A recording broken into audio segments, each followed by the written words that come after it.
Esto es Lilith en CDN. Buenas noches familia, amigas y amigos. Bienvenidos a esta su casa, la casa de todos, Lilith en CDN. También la fórmula antinovelas, ya lo sabes, suelte esa novela y arranque para acá. Hoy tenemos, como todos los martes, un contenido de lujo. Estoy fascinada porque me encantan los temas y sé que a todos ustedes que nos sintonizan fielmente todos los días, pues también les va a encantar. Les hablo primero, señores, la crisis no es solo aquí. La región está en crisis. Y qué bueno que tenemos a Eduardo Valcárcel de ADEC y también todo un estratega de muchos años, para contarnos por qué la región está en crisis y quizá también qué podemos hacer nosotros para ayudar a solventar esta crisis tan compleja. Luego seguimos con Armando Lucas, quien es un escritor y periodista cubano muy reputado. Les cuento que él es el el presidente, el dueño o ejecutivo principal, digamos, de Español, una revista hispana que es la de mayor venta y circulación en todo Estados Unidos. Así es que Armando es todo un personaje y viene a hablarnos de su última novela, La hija olvidada. Tremendo. Ustedes verán qué tremendo trama y tema y además qué interesante que es él. Y cerramos, por supuesto, porque hoy es martes y los martes son de los economontros, hablando de economía con José Alfredo Guerrero y también con Héctor Guiliani Curi. Vamos a excusar a Rafael Espinal, el profe que hoy no pudo venir. Bueno, Eduardo, qué bueno recibirte. Gracias. Igualmente, Lili. Siempre es tan divertido que nosotros empezamos como antes de que empiece el programa. No, además con esa energía que tú transmites y además la antinovela, eso me encantó. Tú sabes que a la gente le ha gustado más eso. Yo empecé con La Casa de Todos pensando que me la estaba comiendo, pero cuando pusimos la antinovela nadie le ha hecho caso a La Casa de Todos. Está bueno. La gente le ha fascinado la antinovela. La verdad que el tema de la región en crisis es muy interesante y más viniendo de una perspectiva como la tuya, tan informada y tan up to date, como al día de lo que está pasando.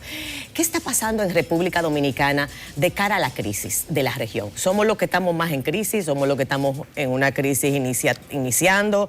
¿O cómo se ven las perspectivas de nuestro país en ese paralelo? Mira, lo primero es importante vernos como región porque el internet y los medios digitales han eliminado esas fronteras. Entonces, podemos seguir lo que está ocurriendo en Chile o lo que siguió ocurriendo en Argentina o lo que ha pasado en Centroamérica o lo que está pasando en Bolivia, lo podemos ver en tiempo real, 24 horas, los 7 días de la semana, como si estuviéramos allá. Entonces, lo primero que debemos de entender es cómo los medios han permitido que la población pueda vivir esas situaciones y ver esos casos que han ocurrido en estos países. Lo segundo es poder ver a un ciudadano apoderado. Hemos visto un cambio en que normalmente somos los chilenos son ahora... Bueno, los chilenos siempre han sido... Siempre un nivel educativo muy alto y los reclamos han hecho los reclamos de forma diferente al resto de Latinoamérica. Lo que pasa es que llegó un momento en que, bueno, la forma más natural...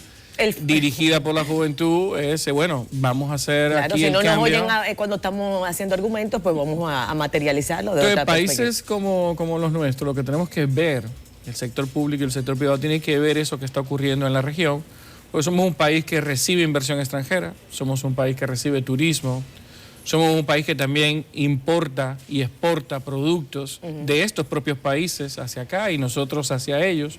Entonces tenemos que ir viendo cómo esto va a ir cambiando. En el top 20 o el top 20 de países que nos visitaban, siempre estaba Brasil, Argentina, Chile, habían entrado en este grupo. Entonces estas situaciones económicas pueden hacer que se reduzca la recepción de turistas. Entonces hay que prestarle atención por ese lado. Claro. Exportamos muchos productos, ron, por ejemplo, tabaco y otros alimentos a esa zona. Aquí no ha habido revueltas. Hemos tenido, vamos a decir, manifestaciones pacíficas como la Marcha Verde, multitudinarias, pero que no implican, digo yo, para el público extranjero que lo ve, un riesgo a que le pueda pasar algo en el país. Sin embargo, recientemente tuvimos esa llamada o mal llamada campaña de descrédito, pero en efecto se corrió la voz en otros países, mercados importantes para nosotros de turismo, de que habían turistas que estaban muriendo, que la seguridad del país no era lo propicia para garantizar una buena estadía, etcétera.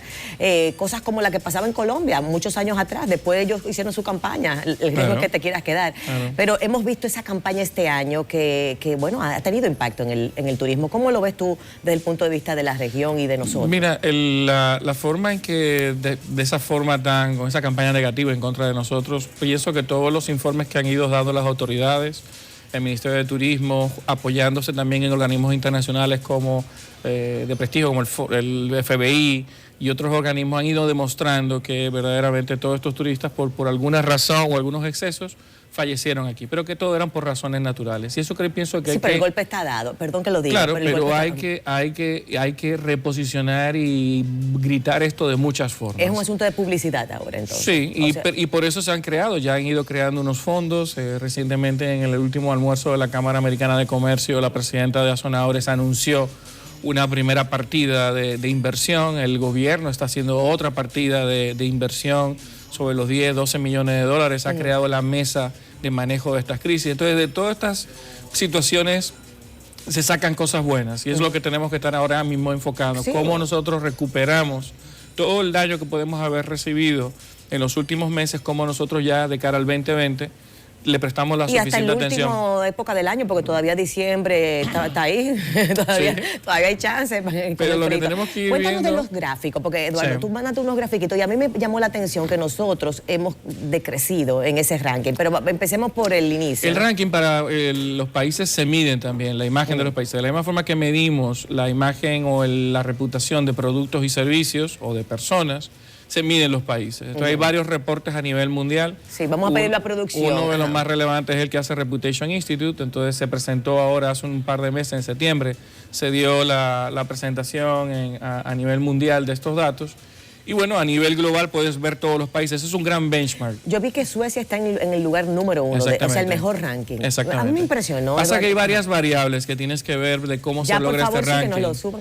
Tienes temas de educación, el mismo tema de cómo se manejan los temas de innovación, la cultura de innovación, la tecnología, el respeto, la equidad. Hay una cantidad de variables que es lo interesante de estos rankings que te permiten evolucionar a decir, bueno, me tengo que enfocar en estas prioridades porque esto es lo que me da más prestigio, más reputación.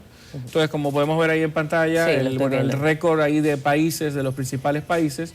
A mí me encanta compararme con las mejores prácticas, los mejores países, pero hay que verdaderamente concentrarnos en esto, en Iberoamérica, comparándonos también incluyendo a Portugal y a España, y podemos ver a República Dominicana en el 5º lugar.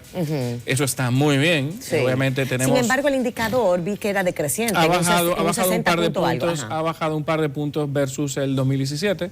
Nada de significativo. O sea, y eso se midió después de la famosa campaña. Sí, pero no está capturado ahí todo el tema de la campaña, porque la captura de esta información se va haciendo desde el principio de año, entonces no debe de estar aquí reflejado, lo veremos ya en el reporte del año que viene. Muy bien. Pero lo interesante es estar como país entre los primeros 10 países de toda Iberoamérica, pues es muy relevante. La pura verdad que tú viajas por la región y uno se da cuenta de que nosotros realmente tenemos unos malls ya de calidad ya internacional, a grandes ligas. Tenemos y realmente tienes que ir viendo lo que ve un inversionista, los puntos, cómo está la infraestructura de telecomunicaciones, cómo está la infraestructura vial, los aeropuertos, los puertos. Nosotros tenemos unas prácticas de clase mundial, de los mejores del mundo. En tecnología no tenemos nada que envidiarle a ningún país del hemisferio europeo o de otras áreas del mundo. Tenemos la tecnología, infraestructuras buenas, una ubicación geográfica espectacular, un clima espectacular. Un clima que nos sirve para dos cosas, para el turismo, pero también para la producción. Y tú sabes que mucha gente señala nuestro temperamento. Y yo vuelvo a Chile y te digo, sí, nuestro temperamento es muy propicio para el turismo.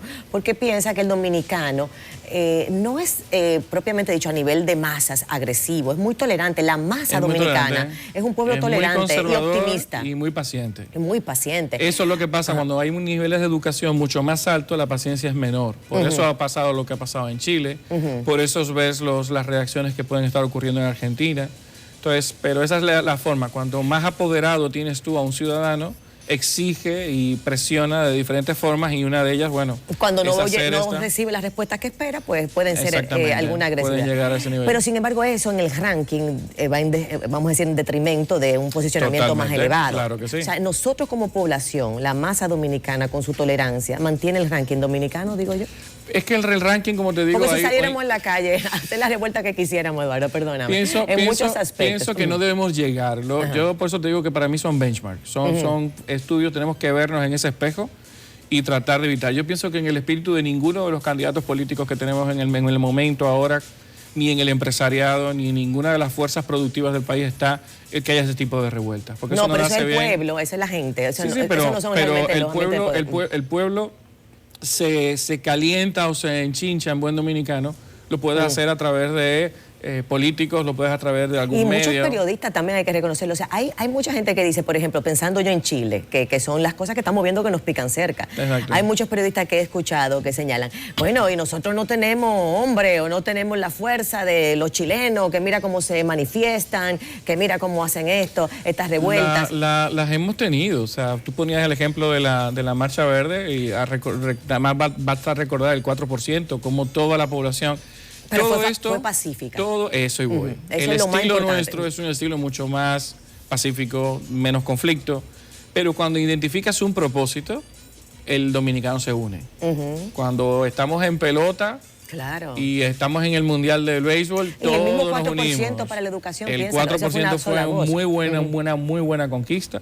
Pienso que igual la Marcha Verde en sus inicios entró de una forma muy orgánica a requerir un adesentamiento, un control de la corrupción, que todo el mundo estaba de acuerdo. Y que ha sido el gran pelo en la sopa, que no es tan pelo, ya es una cabellera, realmente en la imagen del partido de gobierno, porque es realmente donde se le ataca más agresivamente a las administraciones del PLD en particular, es en el ambiente de corrupción, porque es lo que más ha permeado y que no se ha tratado. Lo que quizás pasa a es tiempo. que no podemos ver ni todo malo ni todo bueno. Todos los gobiernos tienen sus cosas buenas, luces y sombras.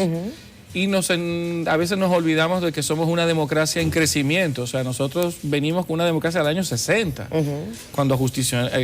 Mira, Eduardo, perdona que te interrumpa, pero a mí me dice la gente de que en la época de Trujillo no había corrupción. Luego yo, por el país era de él. Totalmente, era diferente. No era corrupción, pero el país era entero de él. O sea, la pura somos verdad una que democracia aprendiendo a ser democracia, estamos creciendo.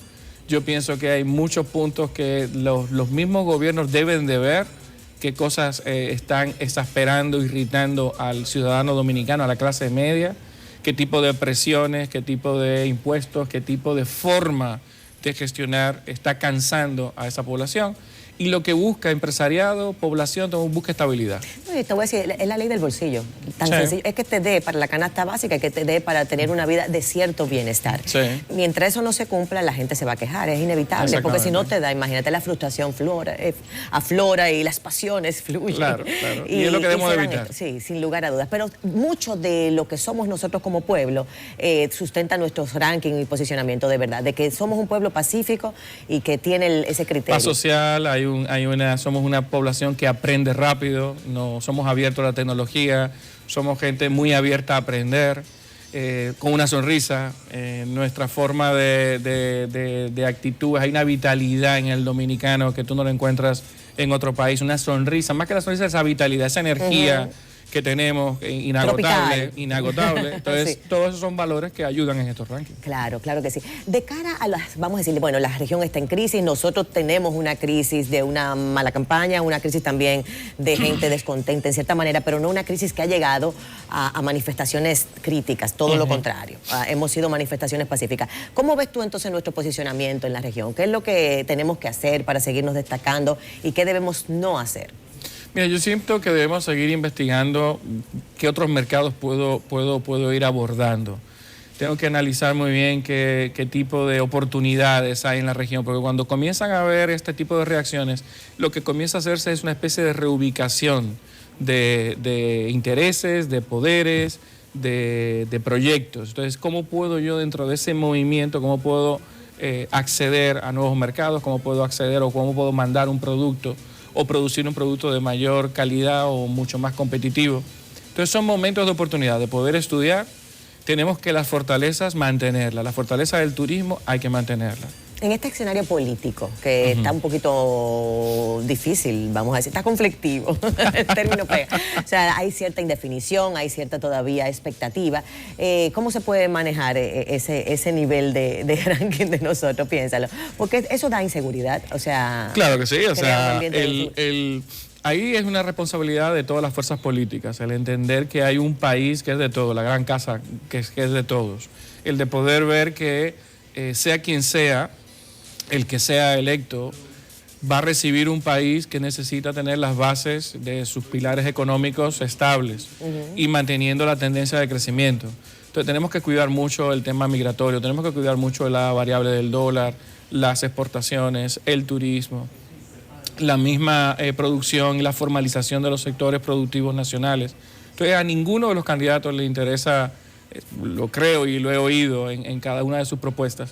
Obviamente, tú estás en una competencia y en las competencias hay ganadores y perdedores. Lo que tenemos que tener el cuidado y la altura de entender que estamos en un país que está en un momento de crecimiento, en un momento de despegue hacia un mejor futuro, y somos responsables de 10 millones. O sea, nos estamos desarrollando mucho más que lo que estamos viendo de los vecinos. Totalmente. En un ritmo más acelerado. Totalmente. Eso es una realidad. Entonces tenemos que seguir fortaleciendo las instituciones, tenemos que entender que las instituciones tienen también sus roles importantes dentro de todo este desarrollo, el de poder tener una clase media fuerte. Ahora que tú mencionas la clase media, perdóname, Eduardo, pero justo eso, o sea, decimos sí, estamos creciendo en infraestructura, estamos creciendo en la economía crece y es sana, es saludable, aún incluso con vamos a decir, el mal momento, la situación del turismo, nuestra economía sigue manteniéndose estable, 5 que es muy interesante. Y de hecho ya la industria hotelera ya se viene repuntando nueva vez. Entonces digo yo, bueno, la clase media es interesante porque vemos que tenemos un gobierno, no lo hago con ánimo de crítica porque yo ni siquiera sé de administración pública, o sea que no soy quien para juzgar nada, pero vemos un gobierno que tiene obras sociales importantes. Queríamos el 4%, ahí está. Todavía no hemos recibido los impactos. Porque es a largo plazo. No, y sobre todo que se inició todo con infraestructura. Sí. O sea, tú sabes que no, y los cambios en no la es solamente el aula, es también década, el maestro. Son de 10 años. Exactamente. O sea, tenemos que hacerlo como balanceado. Sí. La infraestructura y el nivel académico de los profesores y la, vamos a decir, estructuración del currículum y todo al mismo tiempo. Pero vemos bono luz, vemos la tarjeta de solidaridad, vemos que hay una clase empobrecida que se está atendiendo de la mejor forma que se puede con los recursos que tenemos, entre comillas, o sea, se le está dedicando algunos recursos. La clase media no recibe nada. Nosotros tenemos que pagar, yo vuelvo y lo digo, escuela pública, nosotros tenemos que pagar impuestos importantes y no podemos de alguna manera disfrutar de ninguno de los beneficios del Estado. Entonces, ahí hay un dilema, ahí seriamente, porque esa es la clase pensante, esos son los que más se parecen a los chilenos. Los países se mueven con o a los argentinos. Los pymes y la clase media, la que te mueve los países. Es la que invierte, la que se endeuda, la que genera inversión en el emprendimiento. Entonces, nosotros tenemos que provocar mayor generación de empleo para que todos esos programas sociales sean cada vez más focalizados en aquellos sectores donde, por las precariedades que sean, no han podido incursionar en el área productiva. Entonces nosotros necesitamos crear más facilidades de empleo, necesitamos eliminar mucha burocracia, fomentar mucho más la innovación en la currícula, en la inversiones con retorno en el sector público, por favor. Totalmente, generar esa creatividad que tiene el dominicano a que la ponga en práctica. Tenemos que diseñar las profesiones que necesita el país. Necesitamos gente que sepa de turismo, necesitamos gente que sepa de logística, de transporte, que sepa de idiomas, que sepa de políticas internacionales. No, ya tenemos muchas de las clásicas carreras y necesitamos movernos hacia esas nuevas posiciones y a carreras técnicas. Claro. Eso te va a permitir masificar más el empleo y poder tener menos programas sociales y poder tener una clase cada vez más pensada. Claro, hay que repensar el asunto. Yo creo que hay mucho de estrategia. Yo sé que hay mucho del día a día, del dominicano, dominicana, pero la estrategia, tú mejor que nadie sabes que eres un experto en estrategia, es vital. Y esa voluntad de crear una estrategia que pueda repensar el esquema para crear otro modelo que sea que tenga más retorno, que sea más, de verdad, más práctico y de alguna manera menos corrupto, es el gran reto de todo lo que tenemos cerebro dominicano y que tenemos corazón dominicano también. Totalmente, que estamos aquí. Que estamos aquí, guayando la yuca. Señores, Eduardo Valcárcel, me emociona, es que yo me emociono. Yo me creo que no estamos en televisión cuando yo estoy con Eduardo aquí, porque es un amigo tan querido y a quien admiro tanto, de verdad me fascina. Gracias por estar aquí. Siempre. Vamos a una pausa y regresamos. Ahora recibimos a nuestro amigo cubano. Ya usted sabe, señores, es interesantísimo conocer a Armando Lucas más de cerca. Lucas Correa, no, perdonen. Ay, Dios mío, ¿qué es lo que yo he hecho aquí? Sí, ese mismo es. Armando Lucas, sí estamos. Pero yo creo que sí, que él que se llama Armando Lucas Correa, sí, cierto que sí. Armando Lucas Correa, periodista y escritor cubano, que viene a comentarnos de su nueva novela, La novia olvidada. Chulísimo, ya usted verá. Gracias, Eduardo, de nuevo, de verdad. Chulísimo.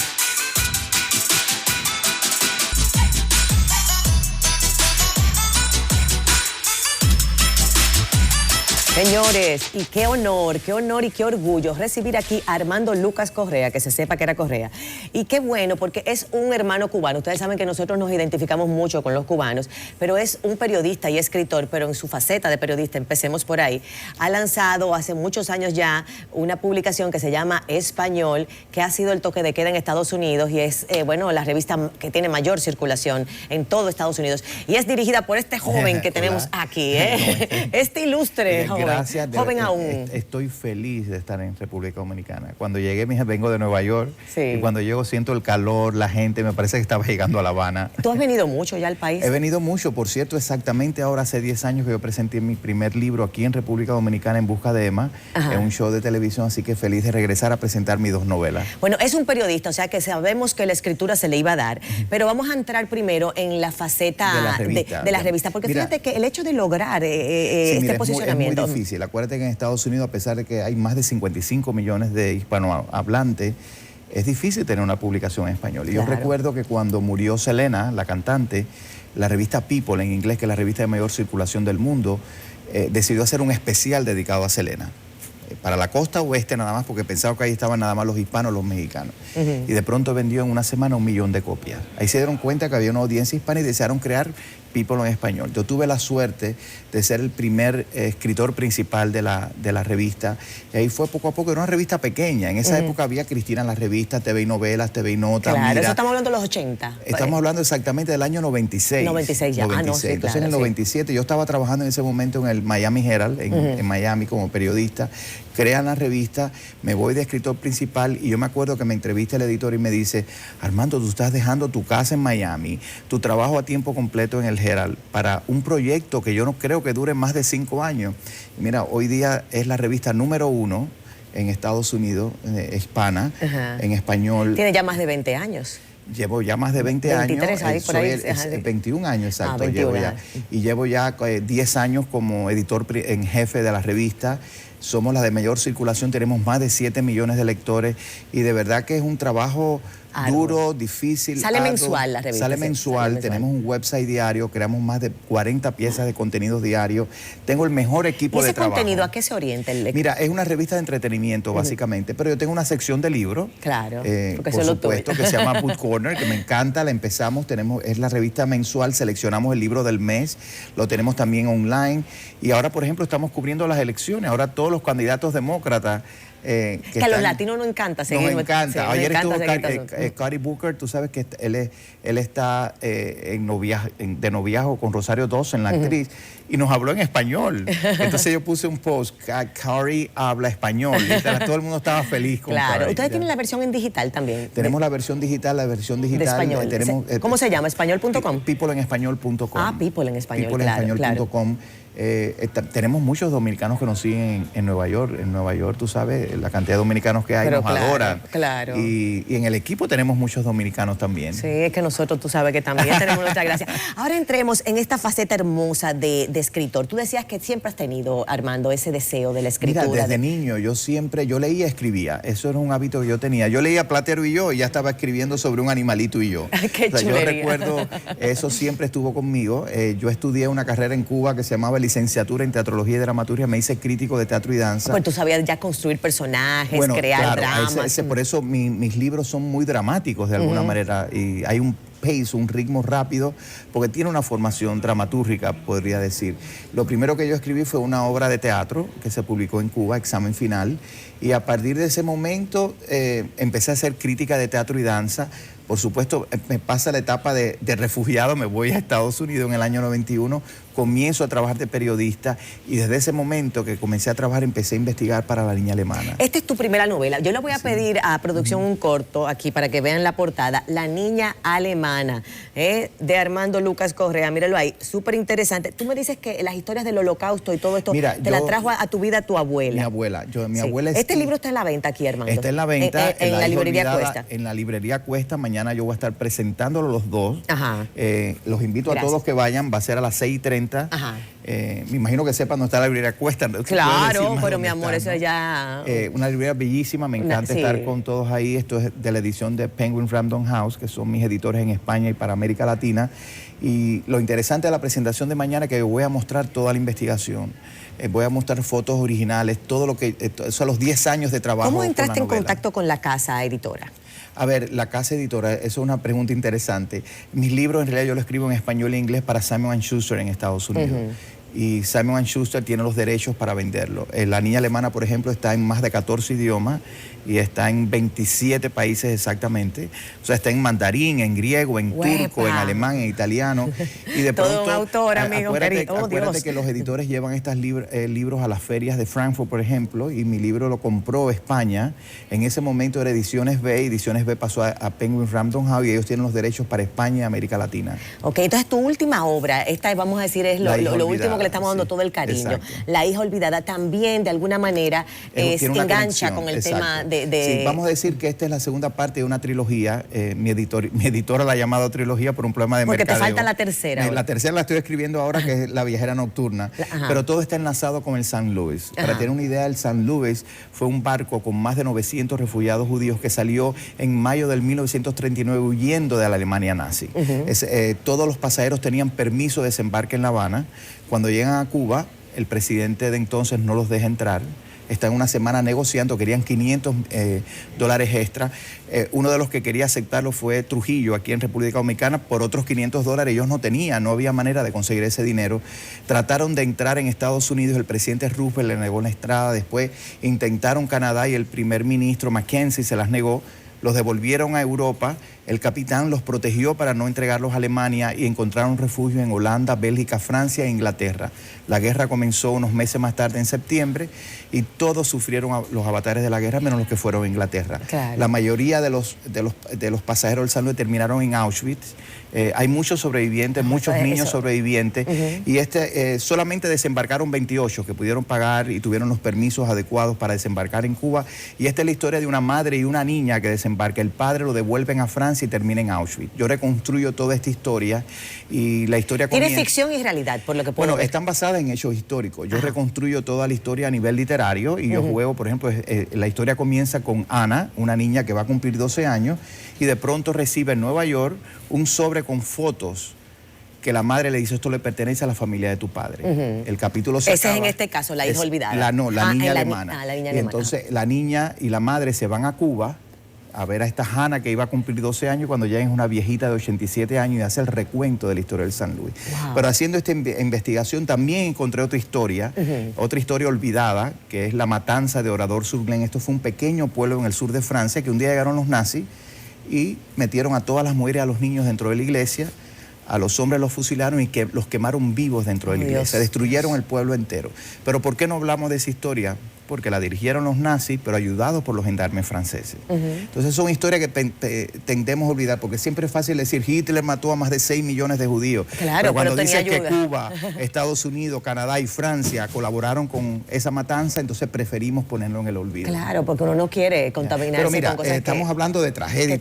Son libros que de alguna manera hay cierto optimismo, o sea, hay cierta redención. Son libros que crean una conexión emocional con los personajes. No, y sobre todo enseñas historia de una manera muy entretenida, porque tú sabes que así es como se aprende. Exacto. Cuando tú puedes seguir una historia que te conecta, que te engancha. Una de las cosas como escritor y como lector, yo digo, los libros te tienen que entretener. O sea, tú no tienes tiempo, pero al mismo tiempo quieres aprender algo.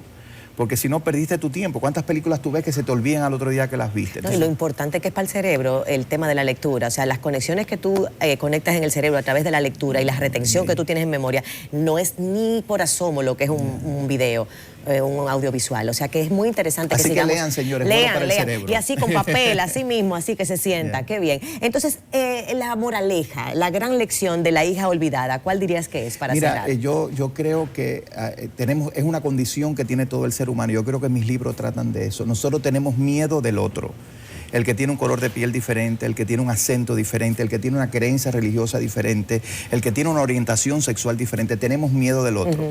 Y hasta el momento en que no respetemos la diferencia, el mundo no va a ser mejor. Tú sabes que en la palabra, en la Biblia, hay una parte muy interesante que dice que los dones son distintos y nos los dan diferentes y de manera diversificada para que nos podamos, de alguna manera, sentir, la verdad, el complemento entre esos dones que cada uno tiene y que aporta. Entonces, en esa diversidad es que está la grandeza de nuestra ecosistema, de todo lo que somos. Y tenemos que respetar al otro. O sea, yo creo que eso es básico. ¿Qué es lo que hizo Hitler? El que no se pareciera a ellos, habría que eliminarlos. O sea, claro. Somos iguales, somos seres humanos, ese prejuicio. pero al mismo tiempo somos muy diferentes. Aceptemos la diferencia. Es más fácil, la vida se nos hace más fácil. Y vamos a abrazarla también. Embrace the difference. Qué bueno que tenemos aquí a Armando gracias, Lucas. Un placer, los espero mañana. Sí, o sea, señores. Que ir mañana a las 6:30 en Librería Cuesta. La vamos a pasar bien. Les y voy a compren los libros todo. y él se lo autografía de una vez. Ahí vamos a estar todos. Con una frasecita chula y de todo. Bueno, pues muchísimas gracias, Armando. Vamos a una pausa y regresamos con los economonstruos que tienen muchísimo de qué hablarnos hoy.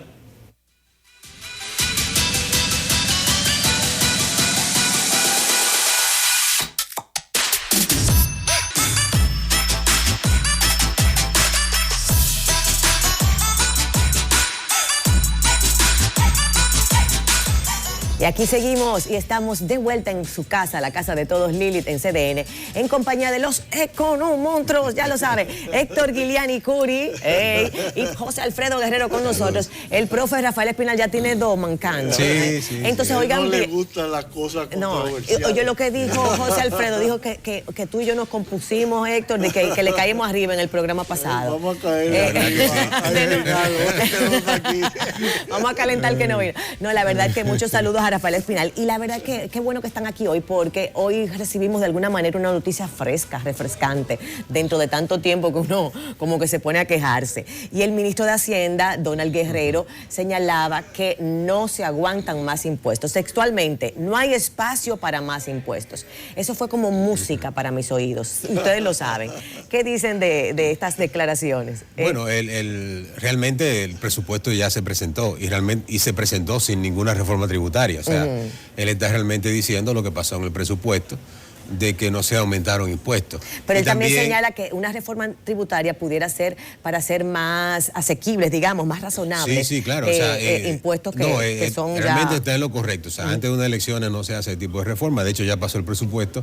Pero él también menciona ahí cosas interesantes, como que tenemos ya tasas muy altas para una economía pequeña, como el ITEVIS, por ejemplo, y que lo que hay que hacer es aumentar la base, básicamente. Y también dio una buena noticia que me encantó en la parte positiva de muchas exenciones que existen, que ya llegó a su tiempo. No mencionó ningún sector específico, pero ahí tenemos, por ejemplo, el cine. Claro. Ese es tu... pero tú sabes que te voy a decir una cosa, es que en lo del cine ¿Cuál es la película de Roberto? yo te entiendo. Lo que pasa es, mira, eso es lo que yo te iba a decir, que es que él ha ido a varios clavos, Héctor. Él ha ido a varios clavos y ha quedado muy frustrado. Y te entiendo. O sea, ¿Cuál es la que más te gusta? estamos haciendo saga de películas. O sea, yo hago una comedia que es exitosa, la gente va y hago 4 series corridas de eso. Claro, o sea, claro. Ese es uno, pero también hay varios, por ejemplo, de que exenciones que ya puede haber ya llegado su tiempo. El mismo impuesto sobre las rentas, José Alfredo. Nosotros, o sea, en función del tamaño de nuestra economía, son realmente tasas altas que pagamos de intereses, tanto a nivel de ITEVIS como de impuestos sobre la renta y como otras más. 25%, o sea, 25% impuesto a la vivienda. Nosotros trabaja un cuarto, exacto, se trabaja más de un cuarto del año para el gobierno. Sí. Mira, Lili, yo creo que el ministro... esas son una de las declaraciones más completas que yo le he visto a un funcionario del gobierno en los últimos 6 o 7 años, déjame decirte. Ahora, vamos a tomar eso de los impuestos. Fíjate, el ITEVI es uno de los impuestos más altos que hay en América Latina. El de nosotros. El de nosotros. 18%. 18%. Eso no tiene espacio para aumento. De hecho, en teoría puede ser reducido. Hay exenciones, pero son exenciones a la medicina y ciertos productos básicos. Yo no sé por dónde que van a coger. No, y él dice que esa se mantendría. Sí, pero eso, el ITEVI tiene que quedarse igual. Los impuestos a los combustibles, también nosotros tenemos los impuestos más altos del hemisferio. En realidad, los vehículos de motor aquí están sobregravados, porque no es solamente en los combustibles, en los impuestos a la placa. Suerte que no se le ha ocurrido, ¿cómo es la revista esa? El Marbete. La revista que tú tenías que hacer una fila. Sí. Estamos los impuestos a los combustibles. ¿Cuál es el otro? El impuesto sobre la renta. Los Estados Unidos ahora tienen un impuesto a la renta a la compañía más baja que la República Dominicana.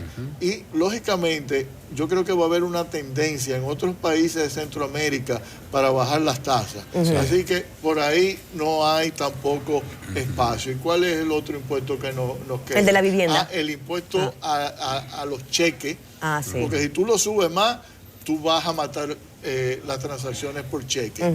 Y también probablemente va a obligar a la gente a salirse del sistema bancario para no tener que pagar el impuesto. Entonces diríamos que estas declaraciones de Donald Guerrero son halagüeñas, son vamos a decir, refrescantes. Bueno, para el gobierno yo creo que sí, pero la oposición tampoco, eso es una oportunidad para ellos hacer ahora una propuesta que ellos harían impositivamente ante estas declaraciones. Claro. No, y si la reforma es para bajar impuestos, la gente, lo que pasa es que nadie se lo cree eso nunca, o sea, la gente no se lo cree, pero si fuera así, pues entonces tendría mucho sentido una reforma, si fuera para verdaderamente organizar las cosas. Reforma para bajar impuestos. Bueno, la reforma del 90, 92. La única.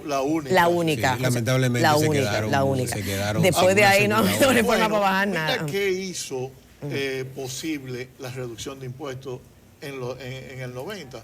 Básicamente nosotros eliminamos todos los incentivos tributarios. No quedó ni uno. No quedó ni uno. Porque es que hay que quitarle a un santo para vestir al otro. Que por razones contractuales no se pudo quitar. Pero ya Enron murió. Sí, pero mira, si se elimina el subsidio, se bajan los impuestos inmediatamente, porque de ahí es que sale la balanza, vamos a decir, claro, el balance. Y además también lo que debe guiar la inversión no son subsidios, o sea, lo que guía la inversión en una economía de mercado son los precios libres. Como yo bien decía Héctor, en esos años de los 80 lo que teníamos era tasas de impuestos sobre la renta muy altas. Y entonces el gobierno daba incentivos para que tú invirtieras en el turismo, invirtiera en la agropecuaria, en ciertos sectores. Pero eso es tú llevar la inversión a través de un mecanismo que no es eficiente. Claro, vamos a decir que asinceraron el proceso. Exactamente, entonces se eliminaron todos los incentivos, porque entonces lo que pasaba también era mucha ilusión. Y se aumentaron, y se bajaron se aumentaron los intereses entonces.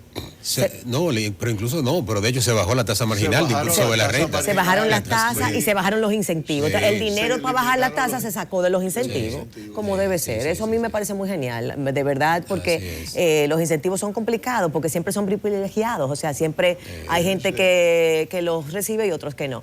Entremos a la... Ay, señores, a este caso, sí, no, de verdad, sí, ya me lo están diciendo, encontrarles a la situación de Punta Catalina, en particular a los nuevos inversionistas extranjeros en Punta Catalina.